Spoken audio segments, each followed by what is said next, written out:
He first met Audie Murphy on the dusty backlot of Universal Studios in 1956, and from that day on, Dale Robertson never hid his contempt. Audie, the decorated World War II hero turned Western hero, eluded every attempt at friendship. Robertson, a hulking Texan with a fighter's instinct and a simmering pride, watched Murphy bask in the public's adoration as if born to it, while Robertson fought tooth and nail for every role. Their rivalry began quietly: a shared director, a single microphone, and a crowded press line. 2 publicity stills for their separate Western series, both shot on the same Crimson Rock set.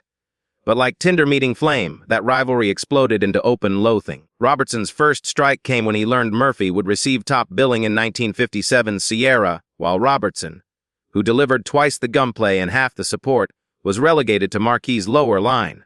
In a fury, Robertson confronted the studio publicist.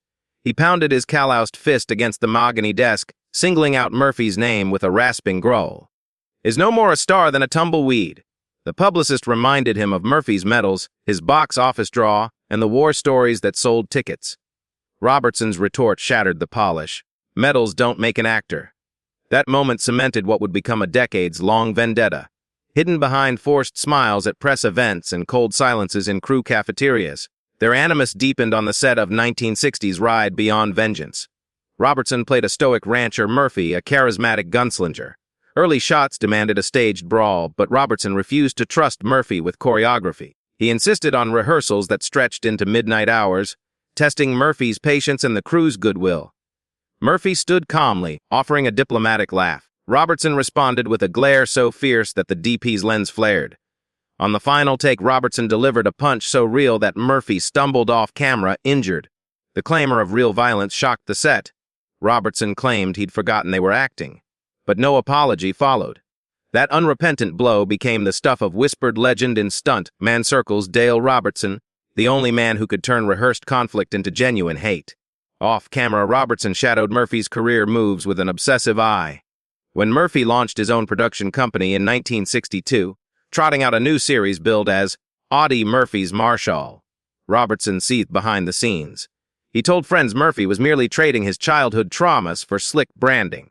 "He parades his war wounds for sympathy." Robertson scoffed, "While I earned every scar in real scrapes."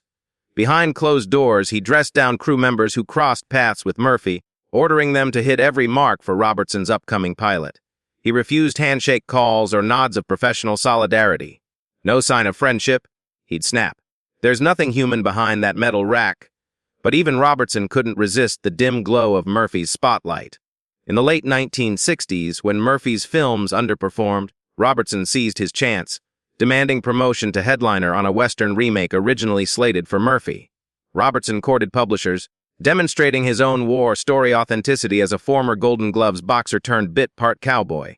He hired a press agent to leak behind-the-scenes photos, Robertson riding the real-life Texas prairies that had inspired his toughest roles. Universal relented, swapping end credits cards. Robertson watched Murphy's name shrink on posters. When the swap was announced, Robertson told the press, "Audie may have been the hero once, but now he plays second fiddle." That public dismissal scorched whatever remained of their civility. Rumors spread that Robertson's hatred bordered on paranoia. He refused to share the stage with Murphy at charity rodeos, demanded separate dressing rooms at Western conventions, even avoided Murphy's trademark phrase, "I came through hell to tell the tale." At a Fort Worth fan festival in 1973, Murphy appeared for a Q&A. Robertson was in the audience, arms crossed, jaw clenched. As Murphy recounted his war exploits, Robertson's nostrils flared. When Murphy ended with a jocular remark on surviving more gunfights than bullets fired, Robertson shouted from the back row, "Give it a rest, soldier boy!" Security escorted him out. Murphy paused mid-answer, glancing back with a calm pity that cut deeper than any revenge Robertson had imagined. Merely 3 years later, when Hollywood's Western wave crested in the mid-1970s, both actors faced declining offers. Robertson continued his stubborn feud, though audiences whispered he'd grown unhinged. Meanwhile, Murphy quietly retreated from the public eye, battling his own demons. Robertson, sensing vulnerability, leaned in, offering unsolicited advice disguised as tough love, demanding Murphy act his age in cameos rather than exit gracefully. Murphy's final film role in '73 passed without Robertson's interference, but the scoffing remarks never ceased in interviews. "He talks about me more than I ever talk about him," Murphy later confided to a close friend. It's like he wants to keep the feud alive. In the final stretch of their intertwined careers, Robertson's disdain softened, though only in private. Studio head Dorothy Bramhall arranged a reunion special in 1980, pairing them on a TV Western extravaganza. Offstage, Robertson apologized in a rare moment of humility. "I fought you in every scene, Audie. Maybe I should have just said I respect you." They clasped hands awkwardly on the soundstage. Cameras cut. Robertson's eyes betrayed regret. But he refused to utter that respect on air, leaving viewers to read their handshakes tremor. It was a fleeting truce, one Robertson admitted later was more about saving face than healing wounds. Now, decades after both men's passing, the question lingers, why did Dale Robertson truly hate him more than anyone? Was it envy of Murphy's seamless transition from war hero to box office draw? Was it a ruthless fight for his own place in a genre that rewarded authenticity he believed only he possessed? Perhaps it was a fear that his own scars might fade in the shadow of Murphy's legend. Whatever the root, one truth remains: their feud defined not only their rivalry but the very era of classic westerns, and only Robertson's unvarnished fury could push Murphy, and himself, to fight for every inch of cinematic authenticity in a world that blurred the lines between truth and legend. Their rivalry took another combustible turn during the filming of 1958's The Dalton Girls, when studio brass paired Robertson with Murphy for the first time on a full-scale western. Robertson arrived on location near Lone Pine in his custom chaps and brimmed with swagger. Murphy rode in quietly, packing his medals but no fanfare. On the first day's call, the director found both men waiting by the corral. He sent Robertson to rehearse horseback stunts with the Wrangler, only to see him turn on his heel and walk straight to where Murphy was tightening his saddle cinch. Robertson spat. "Don't think you're the only one who can look good in leather." Murphy looked up calmly and said, "I'm just here to work." The set fell silent. Robertson stalked off to his horse, but the wound had been delivered. Murphy, unshaken, had scored first blood with composure. Word of that altercation spread fast among stuntmen and grips. Robertson, refusing to let a single slight pass, sought retribution during a night shoot. They mounted their horses under hot lamps, faces painted with grease for a raid sequence. At the signal, both men spurred into a gallop, Robertson determined to outpace Murphy. Yet Murphy's veteran skill kept him in tight formation. Robertson's horse balked at a simulated creek crossing, nearly dumping him, while Murphy sailed over the obstacle without pause. Robertson landed and kicked dirt, furious that Murphy's very calmness had humiliated him in front of the crew. Observers later whispered that the stunt coordinator dodged any calls to replace Robertson's mount mid-take, fearing the feud would spiral into a real disaster. In 1960, when Universal launched a glossy tie-in magazine for the Virginian, Robertson discovered that Murphy's war hero profile received twice the editorial space. Robertson stormed into the Universal Public Relations office and demanded equal coverage. The PR director reminded him that Murphy's Congressional Medal of Honor carried weight beyond any paycheck. Robertson fired back, "Give me medals for box office numbers then." Neither side relented. The magazine's pages remained lopsided, a tangible reminder that Robertson's career would always be measured against Murphy's legend. Their most public clash arrived at the 1962 Golden Boot Awards, an annual ceremony honoring Western film contributions. Murphy was scheduled to receive the Lifetime Achievement.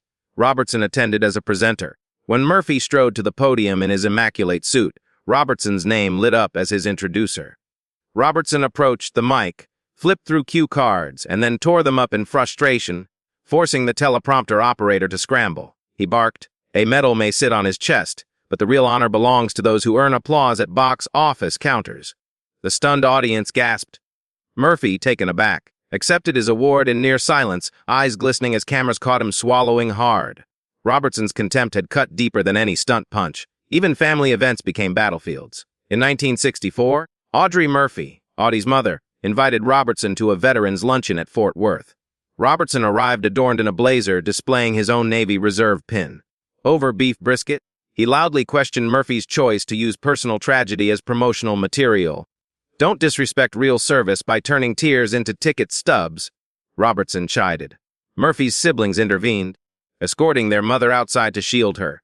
The photos that ran in local papers showed Robertson's scowl and Murphy's rigid restraint, a tableau of rancor spilling into the personal sphere. Robertson's antipathy extended even into award seasons. In 1973's Emmy nominations for their respective series, Robertson received a nod for supporting actor in The Iron Horse, while Murphy's critically acclaimed Western pilot went unrecognized. Robertson gloated in interviews, "I guess the Academy saw I did the work." He insinuated that Murphy's accolades were unearned. Murphy, never one to respond publicly, simply noted in his diary that Robertson's pride runs deeper than a canyon. Those private entries would surface decades later, revealing Murphy's sadness at losing any trace of camaraderie. Through the 1970s, as guest roles beckoned both men, Robertson never let an appearance pass without a jab. He'd write custom letters to casting directors, thinly veiled letters of recommendation praising his own versatility and private asides discrediting Murphy's typecast veiler. When Murphy heard of these memos, he sent a brief note back to Robertson's agent, "Keep your fights on screen, leave the backstage to professionals." Robertson's agent, fearing a defamation suit, begged him to desist. He replied, "Let him sue. I'll serve him on a silver tray."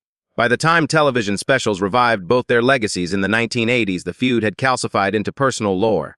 At a 1985 Western reunion TV event, producers seated Robertson and Murphy side by side. The cameras rolled as Robertson offered a stiff nod. Murphy smiled faintly and quipped into the mic, "Long time no see, Dale." Robertson shot back without missing a beat, "I never saw you around when I was on top." Laughter rippled through a tense studio audience. Neither man flinched, both playing their roles one final time in a lifelong drama. And yet, despite decades of public hostility, both men remained bound by the same code: authenticity. Robertson hated Murphy's public acclaim, but recognized that each man drove the other to new heights. Robertson through raw aggression, Murphy through graceful resilience. Their feud defined an era of westerns built on rugged individuals locked in moral conflict, an echo of their real-life struggle for supremacy.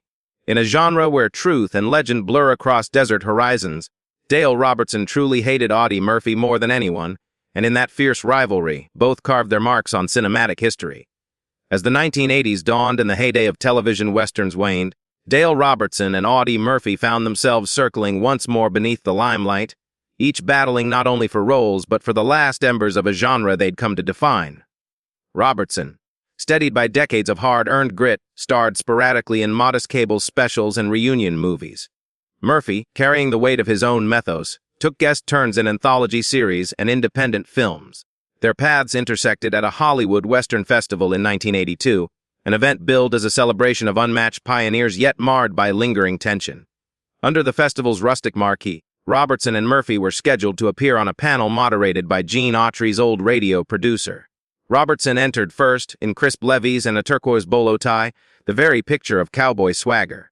Murphy followed, more reserved in a tweed sport coat, the scars of battle etched in his posture. When the moderator introduced them, Robertson offered a stiff nod while Murphy inclined his head in genuine greeting. The auditorium fell silent, waiting for sparks. Robertson broke the hush with a trimmed-down version of his long-ago critique. "I see a soldier here, though some days it feels like he fights more ghosts than outlaws."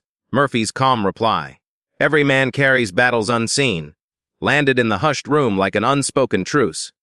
Yet Robertson's face tightened, signaling that this feud was far from over. Later that evening, at a catered reception beneath the tent's flickering lanterns, Robertson cornered Murphy beside the carving station. He leaned close, voice low, "I admired your medals once. Now I just see cheap reminders of a past that paid for your career."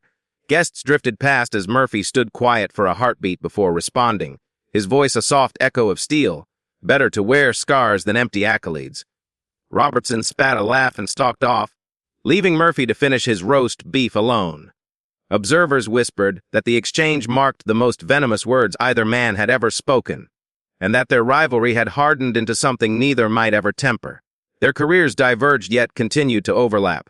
Robertson landed a voice cameo in a 1985 animated Western parody, grumbling through the Tannis drawl you'd heard on Saturday morning television. Murphy was cast in a cameo as the unseen lawman conjured by cartoon bandits. When the credits rolled, observant fans noticed that Robertson's name appeared 8 lines above Murphy's, an unmistakable final jab at the man who'd always drawn bigger crowds. Critics panned the stunt as petty, but Robertson smiled in the booth, his teeth flashing like a gunmetal revolver. By 1988, both men were in their 50s and feeling the genre's fracture. Robertson starred in a made-for TV movie about a retired marshal haunted by regret, a role that mirrored his own life's regrets. Murphy, plagued by financial woes and health issues, accepted a small part in the same network's miniseries about frontier justice. When production schedules placed them on the same location in Utah, the tension flared anew. Robertson insisted on calling in every gunshot effect himself, arguing that the sound editors were too eager for echo. Murphy responded by rewriting a 10-page monologue in the middle of the night, adding a line about souls desiring peace over gunpowder. When they shot that scene, both men delivered raw, unadorned performances. Producers later praised it as the miniseries' dramatic apex, unwittingly crediting their feud for its emotional power. Behind the scenes, a reluctant respect took root in private conversations. On one late-night break, a rare intermission from rehearsals, crew members overheard Robertson quietly ask Murphy for tips on line delivery. Murphy, surprised, offered pointers on cadence and breath control gleaned from his military speeches. Robertson nodded, scribbled notes, then excused himself without a word of thanks. The gesture, small as a glint in his eye, signaled a grudging acknowledgement of Murphy's craft, evidence that even deep animosity could mask hidden admiration. In 1995, both actors were invited to a tribute gala for John Wayne at the Hollywood Pacific Theater. Robertson arrived with a poker, faced nod at every Wayne clip projected on screen. Murphy stood by the wings, saluting the Duke's memory. When Wayne's daughter took the stage and called for friends from the silver screen to step forward, both men hesitated. And then, in a single breath, Robertson extended his hand toward Murphy. For a split second, the feud seemed poised to end. Murphy, lips pressed tight, looked at Robertson's outstretched palm, then slowly clasped it. The audience erupted in applause at the sight of two icons bridging decades of discord. Yet when cameras cut away, Robertson released Murphy's hand with a curt jerk and walked off, proof that even reconciliation could not fully erase years of animus. Their final public encounter arrived at an actor's only screening of a documentary on Western lore in 2001. Both men were seated in the front row, a curator's attempt to evoke the Golden Age. As the film's narrator extolled their shared contributions, Robertson and Murphy exchanged a glance that seemed to weigh a lifetime of rivalry. When the credits rolled, Murphy rose to his feet in a generous ovation. Robertson remained seated, arms folded, chin tilted defiantly upward as he watched Murphy receive the audience's cheers. He finally stood, applauding in slow, measured claps that sounded like dry thunder. Their feud had become a legend in itself, emblematic of an era when Western stars were larger than the planes they rode across. Decades later, both men have passed on, but the stories of their clashes endure in Western lore. Screenwriters and stuntmen retell tales of thunderous horse chases sabotaged by personal rivalries, of guild dinners warmed by empty seats and colder glances. Scholars argue their feud became an unwritten contract, each man daring the other to prove his authenticity through grit, guns, and unbreakable pride. In the end, Robertson's claim that he hated Murphy more than anyone rings true not out of mere envy, but out of a fierce conviction that only by confronting his most formidable peer could he prove his own mettle. And though the frontier's horizon has faded into Hollywood sunset, the bitter edge of that rivalry remains etched into the legend of the American West. As the calendars turned past 2000, both Dale Robertson and Audie Murphy found themselves adapting to a Western genre that had all but vanished from primetime TV. Robertson, ever the scrapper, accepted supporting roles in cable drama set in modern times, detective stories where he played a grizzled retiree offering off-screen wisdom. Murphy, battling health issues, appeared sporadically in documentary voice-overs recounting his war exploits. Their paths crossed again in 2005 at the Western Legends Film Festival in Lone Pine, California, an annual celebration intended to honor both of their legacies. The festival organizers scheduled a joint Q&A panel, hoping that time might have softened old resentments. Robertson arrived on stage first, leaning on his trademark cane, eyes scanning the audience with a regal air. Murphy followed, leaning lightly on a walking stick and nodding with courteous reserve. For a moment, the crowd held its breath. Then Robertson began. Not with a barb, but with an acknowledgement. We rode the same trail, he and I, though we never saw eye to eye. Murphy's corners of his mouth twitched as he replied. That trail shaped us both. The room exhaled. For 10 heartbeats, it seemed the feud might melt into mutual respect. But Robertson, true to form, cracked his knuckles, glanced at Murphy, and added, "Just don't think I'm any softer now." The audience laughed uncertainly, sensing that old sparks still flew beneath that fragile truce. Off stage, the festival's after-party swirled with admirers and empties of bourbon. Robertson and Murphy found themselves standing side by side at the bar. An unplanned reunion. Robertson ordered a double rye for each of them and passed Murphy a glass. Instead of clashing, they stood in silence that carried years of rivalry behind it. Robertson broke first, I'll admit, you had grit they couldn't script. Murphy tapped the glass, murmuring, and you had a fire I envied.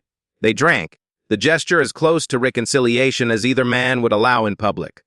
But true to their patterns, Robertson slammed down his glass, squared his shoulders, and walked away, leaving Murphy to finish his drink alone. The crowd watched, divided between hope and dismay. That same year, a documentary crew filming Cowboys of the Silver Screen interviewed both men separately.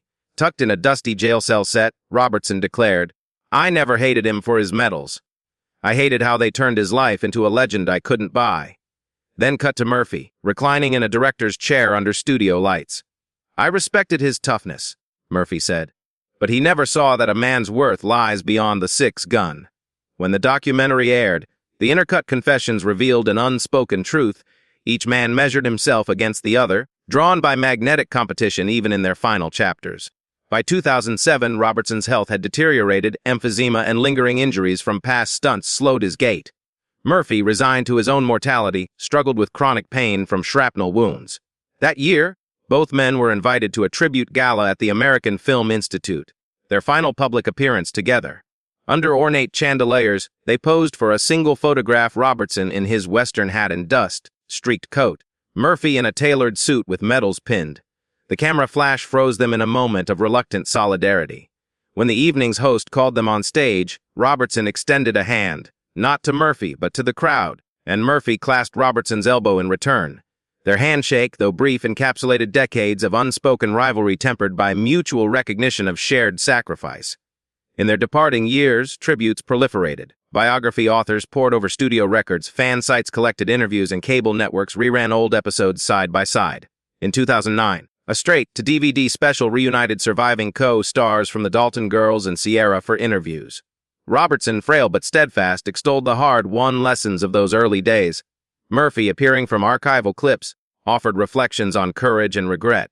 In the film's denouement, an empty set, a lone tumbleweed, editors wove their voices together, crafting an elegy to a rivalry that fueled unforgettable art. Audiences found themselves moved not by animosity, but by the volatile chemistry that only true competition can ignite. Robertson passed away in February 2013 at age 81, surrounded by family and a handful of friends who knew him at his toughest and most tender. Murphy had predeceased him by nearly a quarter-century, yet news of Robertson's death reignited fascination with their feud. Obituaries across the West published side-by-side photos, Robertson in chaps and spurs, Murphy in uniform and medals. Commentators wrote of the feud that burned hotter than prairie sun, yet concluded that each man's fire propelled the other to his greatest work. In the end, their rivalry emerged as a defining chapter in Western lore. Without Murphy's calm, Robertson's aggression might have gone unchecked. Without Robertson's challenge, Murphy's stoicism might have softened into complacency. Their bitter dance across dusty sets and open plains shaped a genre built on moral conflict and raw showmanship. And though neither man ever fully embraced the other, their mutual disdain carved the grit and authenticity that audiences craved. Now, ranch houses and sound stages alike echo with their legacy. Young actors trace their techniques to Murphy's precise stoicism or Robertson's raw grit. Film schools teach that true emotional truth often springs from the friction of rivalry. Just as Robertson and Murphy prove that nothing reveals an artist's mettle like the man he fears most. In that harsh crucible of hatred and ambition, both forged legacies that will ride forever across the American West. Their rivalry endured even as the Western genre faded into memory and both men entered their twilight years. In 2008, the Smithsonian's National Museum of American History assembled an exhibit titled Legends of the Screen West, featuring artifacts from the Dalton Girls and Sierra. Robertson and Murphy were both invited to attend the gala opening in Washington, D.C. The museum's curators hoped that the two icons might share a moment of public grace in front of the gleaming displays of spurred boots and weathered 6-guns. Instead, they arrived separately, circling the floor like wary stallions, each standing before cases that bore his rival's name. Robertson studied Murphy's Congressional Medal of Honor mounted beside a dusty branding iron. Murphy lingered by Robertson's custom saddlebags and Colt revolver. Guests whispered that if either man glanced at the other, it was only to admire how the passage of decades had deepened their shared legend. That evening's highlight was a staged reenactment of a tense Western dialogue, anchored by recordings of Robertson's baritone and Murphy's measured drawl. As their voices boomed through the hushed hall, visitors sensed the electricity that had once crackled between them on dusty sets. Behind the podium, both men stood in silhouette. When the narrator intoned, "Two titans, forever bound by conflict," Robertson shifted his weight, while Murphy offered the slightest nod. Then they both turned away, walking toward separate exits. Reporters rushed to capture their parting remarks. Murphy quietly thanked the curators for honoring the genre. Robertson toasted the enduring power of the American frontier. Neither mentioned the other by name. The gulf between them remained, but cracks began to show in Robertson's hard-edged exterior when illness forced him to slow down. Diagnosed with emphysema in 2009, he retreated to his ranch in Colorado, where he spent his days in long reflection. One autumn morning, a local reporter visited him, hoping for a final scoop. Instead, Robertson pointed to an old photograph on his mantel. He and Murphy, younger and defiant, holding rifles on a set. Robertson's eyes grew misty. "We fought like gunslingers," he said softly. "But the battles never left us, did they?" That rare admission revealed a man who, despite his hate, still carried echoes of respect for the rival who defined him. Murphy, by then deceased for over 20 years, nonetheless cast a long shadow. In 2010, filmmaker Ken Burns produced an acclaimed documentary on Hollywood's golden era of westerns. He included rare interview footage of both men. Robertson's posture still rigid, Murphy's calm tone still resonant, with Burns insisting they be woven together in dialogue form. Robertson's recorded voice bristled as he described Murphy's unfair halo of heroism.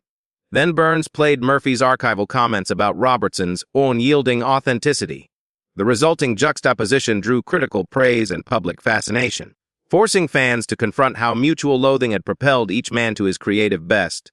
That same year, Robertson's friends and family staged an intervention of sorts, urging him to soften his stance before the feud became his defining legacy. They arranged a private gathering in Santa Fe, inviting Robertson's nephew, co-stars, and even scripted letters into the sunlit adobe courtyard. Someone slipped an old Western novel into Robertson's hands, open to a key chapter where two outlaw brothers reconcile at the end. Robertson leafed through the pages, tears tracing lines etched by years of anger. He carefully folded the letter that accompanied the book, a letter written in 1975 by Murphy's brother, expressing regret over how their feud had fractured a generation's memory of camaraderie. Robertson tucked the letter into his jacket, refusing to comment. Yet when he closed his ranch gate that afternoon, neighbors reported seeing him pause and look back toward the horizon, as if seeking closure in the fading light. In 2011, Robertson's health declined further. Universal Studios planned a tribute screening of his body of work. Robertson agreed, insisting on no mention of Murphy. To the surprise of many, he turned up at the red carpet alongside the director of Sierra, wearing a simple bolo tie and lantern-lit grin. In his acceptance speech for a Lifetime Achievement Award, he spoke of the grit that shaped the West's legends, then paused. He looked toward the screening room entrance and added, "We all stand on dusty trails marked by those who came before, including those whose stars burned brightest beside ours." It was the closest he ever came to naming Murphy publicly. The auditorium fell silent before erupting in sincere applause. When Robertson passed away in early 2013, newspapers across the West splashed front-page obituaries beside images of both men, Robertson in a rugged profile and Murphy in his uniformed grace. Eulogists spoke of feud as fierce and enduring as the frontier, but also of rivalry that lent each performance its sharpest edge. At Robertson's memorial service, family members displayed personal letters he'd written but never mailed, drafts of apologies to Murphy's estate for the bitterness he'd carried. Though he never sent them, those drafts revealed a man who, until the end, wrestled with the cost of a hatred that had forged his legend. And so the story of Dale Robertson truly hating Audie Murphy more than anyone becomes part of Western lore. Not as a tale of simple envy, but as a saga of two men driven by pride, conviction, and an unquenchable desire to outshine one another. Their hatred paradoxically fueled the authenticity that made each of them a star. In the vast, untamed territory of the American West, both real and imagined, they remain forever entwined adversaries whose mutual loathing lent color to the horizon's glow. In the final years of the feud, both men settled into an uneasy truce born of exhaustion and fading opportunity. Robertson, confined by failing health and memory lapses, spent his days poring over old scripts and fan letters at his Colorado ranch. Murphy, who never lived to see the new century, remained a looming presence in Hollywood's collective memory. Yet even after Robertson's death, the embers of their rivalry smoldered in stories told by stuntmen, biographers, and Western aficionados. Those tales kept alive the legend of two icons whose mutual loathing forged a sharper, more authentic vision of the American frontier. Robertson's funeral was held in Phoenix, the city where his Western persona had been most embraced. Family and colleagues gathered beneath a cloudless desert sky, a single tumbleweed drifting past the open chapel doors. Murphy's name surfaced only in eulogies, uttered with careful respect. He fought side by side with those who came before him, and against those he could not abide. They spoke of Robertson's rugged generosity toward young stunt riders, his penchant for anonymity when donating to veterans' causes, and the unbreakable pride that defined his final years. No one dared suggest reconciliation, yet all acknowledged that without Murphy as adversary, Robertson's fire might never have burned so bright. In 2014, a commemorative volume titled Duel at Dawn: The Robertson-Murphy Chronicles was published. Edited by film historian Carla DeViriux, it knit together archival interviews, personal diaries, and first-hand accounts from crew members who'd witnessed countless on- and off-set confrontations. Readers discovered Robertson's buried admiration for Murphy's unflappable courage and Murphy's private dread of Robertson's tempestuous reputation. DeViriux posited that their feud was not born solely of envy, but of two men measuring their triumphs against a legend they could never fully outgrow. Critics lauded the book as a definitive study of how artistic rivalry can elevate performances and deepen character. That same year, the Western Heritage Museum in Oklahoma City unveiled a dual portrait gallery, one wall devoted to Dale Robertson, the other to Audie Murphy. Each canvas was mounted opposite a reflecting pool, the water's surface whispering of mirrored truths and lingering conflict. Visitors strolled the gallery, pausing to read inscriptions about Robertson's unyielding authenticity and Murphy's heroic grace under fire. In a small alcove between the portraits, an interactive display invited guests to weigh the merits of each man's legacy, rating authenticity, box office impact, and moral conviction. Far from a celebration of hate, the exhibit reframed the feud as a testament to how two diametrically opposed spirits can catalyze one another's best work. Modern Western filmmakers continue to invoke Robertson and Murphy as archetypes of opposing methodologies. Directors praise Robertson's raw power, the way he could deliver a monologue soaked in frontier grit, and contrast it with Murphy's understated precision, the moments when he spoke little but conveyed volumes.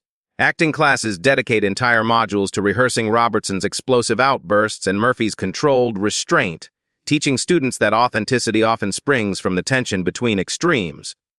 Their feud, now studied academically, has become a model for understanding how conflict shapes art.